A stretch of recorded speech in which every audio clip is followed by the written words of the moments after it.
Hello and welcome to Course Like Your Car Brochure channel, and in today's episode we're going to be having a look at the Wartburg Knight.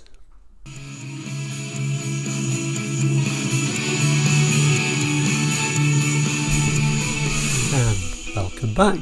Now if you're new to Course Like, we're a car brochure channel here on YouTube, looking at car brochures from around the world for the 60s, 70s, 80s and 90s and sometimes beyond that as well. So if you're interested in cars, car brochures, looking back on car memories, please consider subscribing. It is all completely free. Anyway, back to today's episode. It's the second time we've done a Take Two episode called Take Two Tuesday. Every Tuesday we kind of like look back at a brochure that maybe we could have done a little bit better with. Today it's the turn of another one of my favourite brochures, the Wartburg Knight. This is a UK brochure, so I'm going to throw that on the board, talk a little bit about why we're going to look at this brochure again, and maybe tell you some facts about the original video. Let's try and improve that a little bit. So here is today's brochure in a very unusual colour for a brochure. Wartburg proudly shown on top.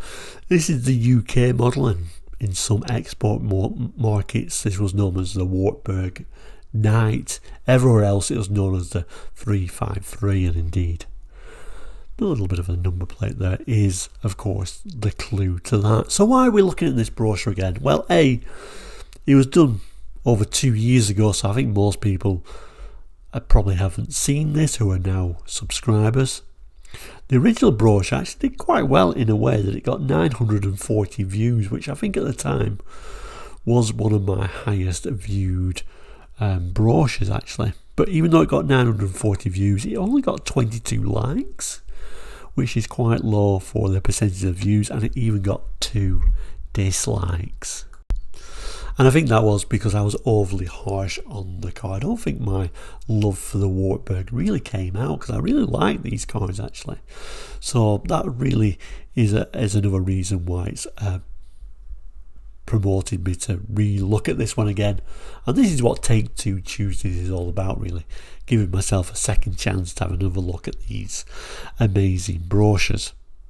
Now the brochure itself, we always hear about YouTubers making lots of money. Well, this brochure from 2 years ago to date has made me $1.09. So really there isn't very much in making these videos, but I love doing them, so that's why I do them. The date of this brochure is a little bit unsure of actually. In 1970 it's telling me, we'll look at this page later on, it says 1970, we've now got a black grille, so this is probably a 6970 brochure. But what a lovely front cover. Let's maybe zoom in a bit on that main image. So a little bit of a zoom in, and that's one thing we couldn't do on the original videos. We didn't have any sort of proper camera set up. We couldn't really zoom in. In fact, the original video I just quite simply photographed each page of the Wartburg brochure actually on just the floor, and then just talked over the pictures. So it was very crudely made, but that's all I could do at the time. So that's certainly a big improvement for today's videos, and another reason why I want to really look at them again. I love the overall styling of the Wartburg, and we certainly can see on this front cover the sort of chrome look front grille rather than the black grille that it's telling you all 1970 brochures now have. This is a UK brochure, and in fact the car entered the British market as the Wartburg Knight in early 67. Then a year later the Wartburg Knight Tourist entered, so 68. So, and indeed this brochure does show both the Wartburg Knight and the Wartburg Knight Tourist, the estate version, so that takes us to 68, and like I say, it's mentioned in the black grille, so 6970 would be the date of this particular brochure. Now on the original video I kind of nervously tried to get as much information out as I possibly could. And probably that was the reason why I was kind of like not really showing any love for this car, because I really like it. It was all mainly facts really, but I'm going to reduce the facts, talk more about what a lovely looking car these are. I mean, it's a love it or hate it car overall. It's, you know, an unusual car for the British market, and I can imagine why people might be a bit hesitant in the UK, because at this time, early 70s, people really didn't really buy much outside of, you know, the British cars. They were a bit scared of these foreign cars, but overall, you know, you did see them around, so they must have done reasonably well. Anyway, let's open the first page and let's see how this brochure begins. So you'll notice there are lots of actual drawings of the cars themselves, and I like these early brochures for the fact that some artist has come along and drawn all these pictures. Very talented artist as well, although there is some actual pictures as well. But if you notice in like 50s and 60s brochures, it was more likely to be a drawn picture than an actual real car. And one of the reasons why that really worked at the time was they could actually make the car look a little bit more attractive by possibly, you know, changing the proportions slightly to make it a slightly more elegant looking car. We'll come back to the images though. We'll have a look and see how this brochure begins. So it starts by telling us, what should the motor car of today be like? Up to date, reliable, safe, comfortable, spacious, with a performance to suit modern road conditions. The new Wartburg, made by Automobile Werk Eisenach. Probably pronouncing that completely wrong, but you know, I think Automobile Works or Car Works in Eisenach in Germany, I'm thinking, sometimes referred to as AWE, just for ease though, has and does all these things, designed for the roads of the world and for the most fastidious customer. It is built by craftsmen in one of the oldest car manufacturing plants in the world. It then shows us this rather lovely example in this red colour, promoting more the front end type corner of the car. And then on the opposite page, it tells us, look at the saloon. The body is styled in the shape of our time, but this car not only looks good, it has plenty of room for 5 people. It has 4 doors and is very easy to park because of the outstanding lock. It is a big car in its class with every inch of space functionally utilised. And then the rear of the car, and then that interesting rear. Just zoom into the back. Yeah, it's only a drawing, but it's quite interesting to see where the Wartburg badge is positioned. And those great big bumpers look very strong, don't they? Let's move on to the next page though.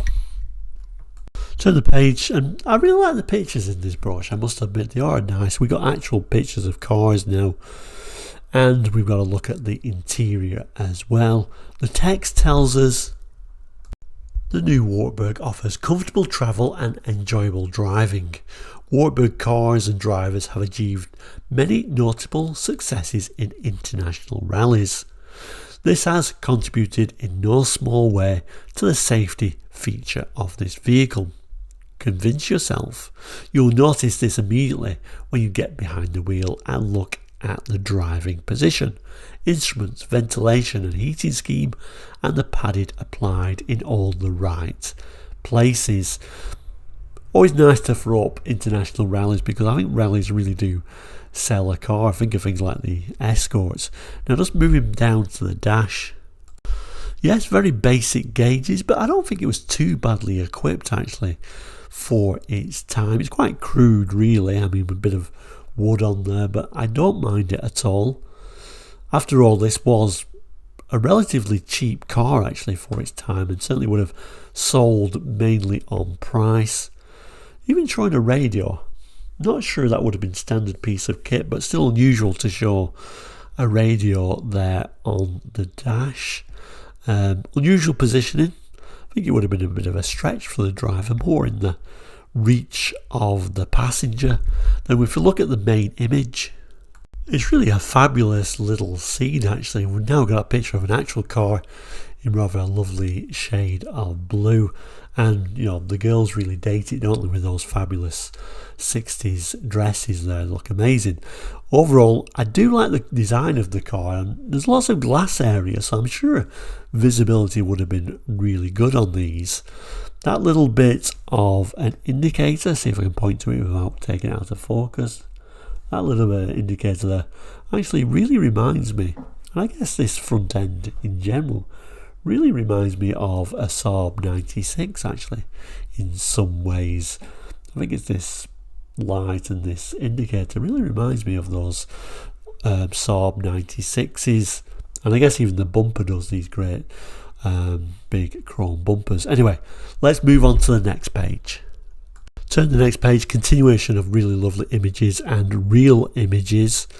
Always nice, and I think this is one of the reasons why it's one of my favourite brochures. It kind of shows both drawings and real cars, which I really like. The text here starts talking about the boot.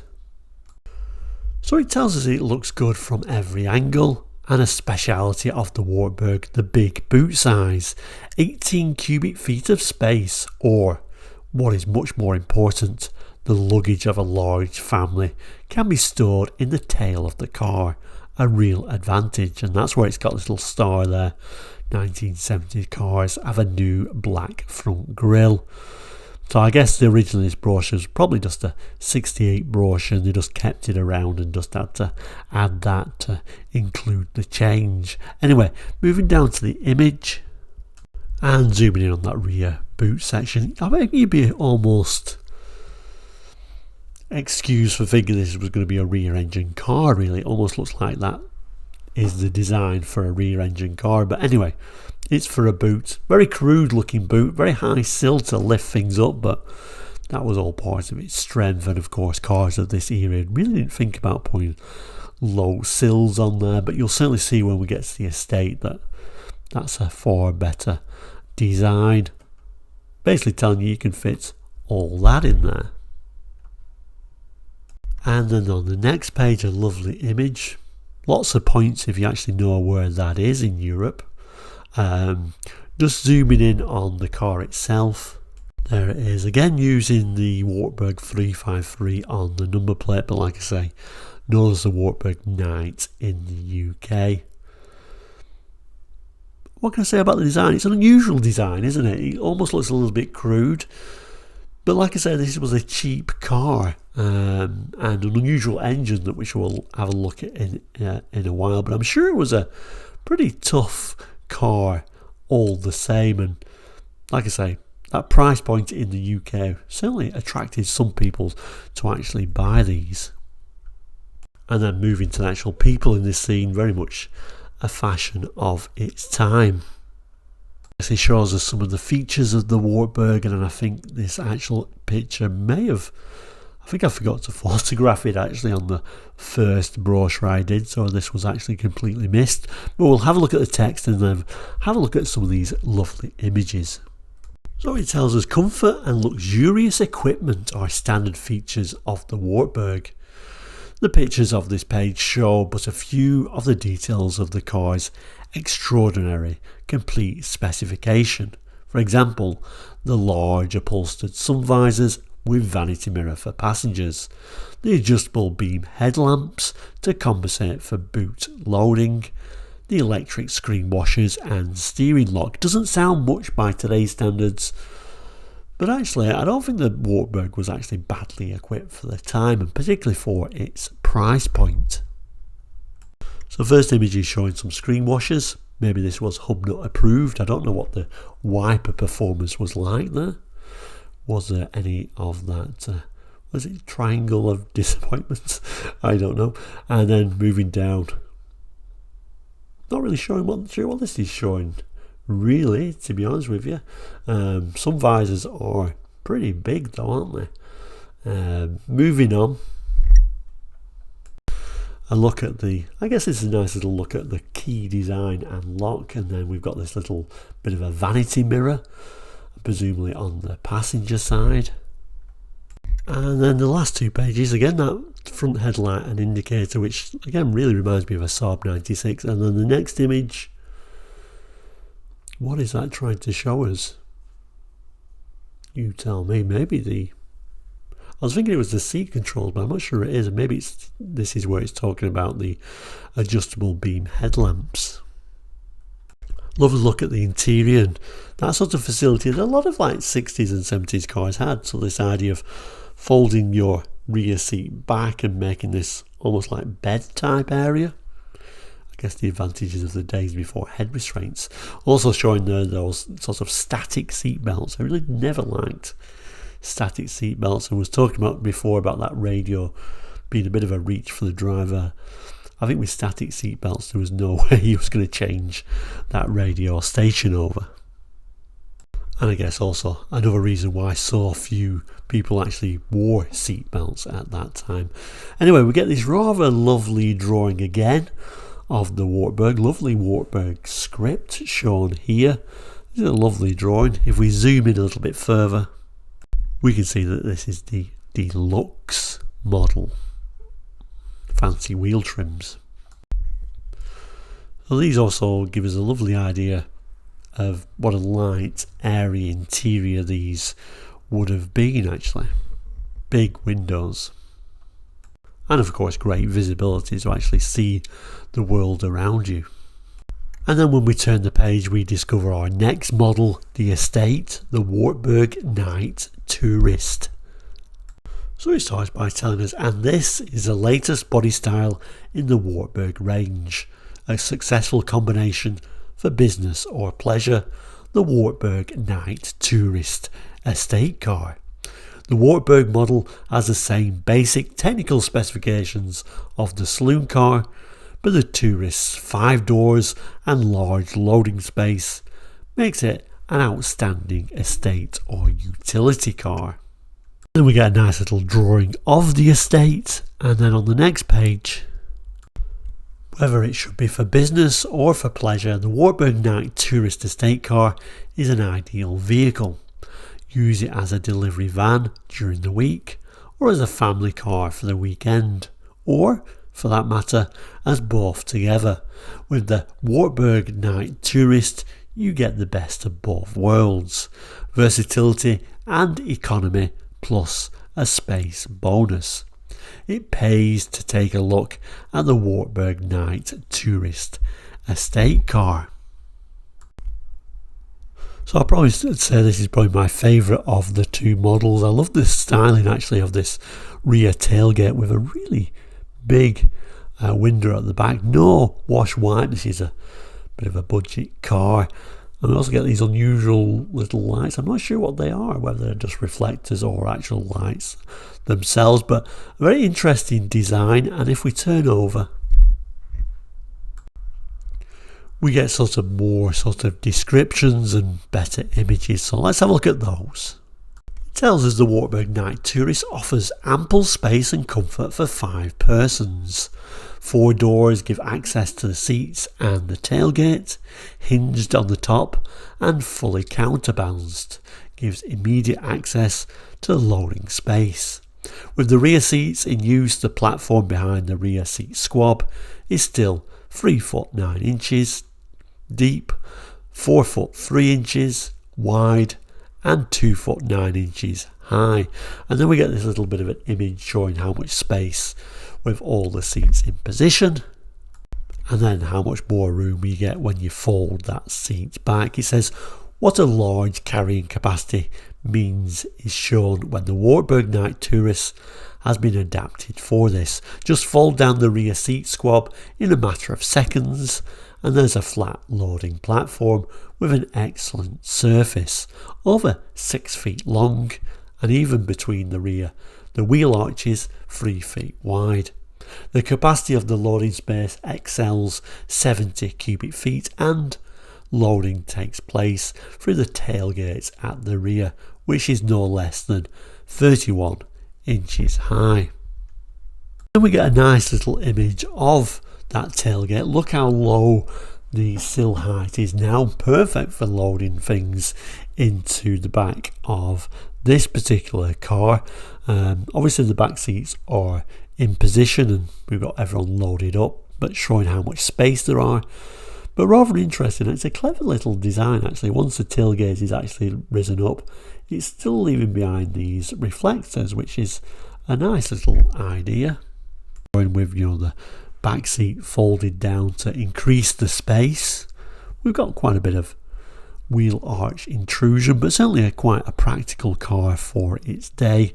And also the seat isn't sort of a split fold, you just have to have it all folded down or not. On the next page though, we get a lovely image of this estate version in this lovely blue. How low the exhaust is hanging down, that's certainly a little bit crude and a little bit unusual. Anyway, let's turn to the next page. And these are definitely my favourite pictures in the brochure. First, on one side showing the estate being here loaded up in this greenhouse, possibly like a garden centre nursery type scenario, put into work. I think it's kind of like showing you that it can also be a bit of a workhorse for a business as well as like a family vehicle. And then when we move to the next pages, this is really a lovely image of, you know, a family trip, I guess, putting all that luggage in there for some trip away. This looks like some kind of scene, maybe actually at the factory itself where the Wartburgs were built. We've certainly got a Wartburg automobile big sign there, which is really lovely.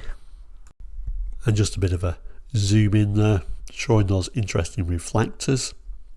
Like I say, a clever little idea. And then the next side, zooming in, we get a good look at that very basic sort of light design. Also rather nice tourist sticker in the window there, and looks like a tourist badge as well. There is a zoom in on that tourist badge. Also gives an idea of that unusual handle as well. Back pages, all the technical information, quite some interesting images and sort of like interesting sort of like stamps on this side.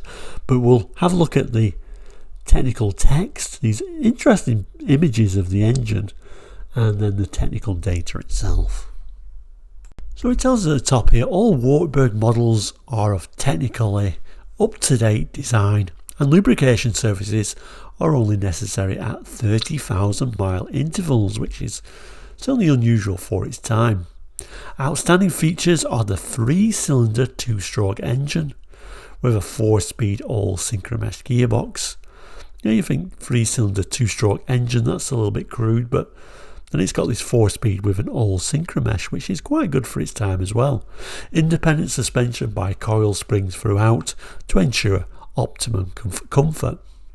Of course, the advantages of having a 2-stroke engine is it probably felt quite powerful for its time as well. And by powerful, I mean it's going to be a very high revving engine. Little bits of looks at that interesting engine.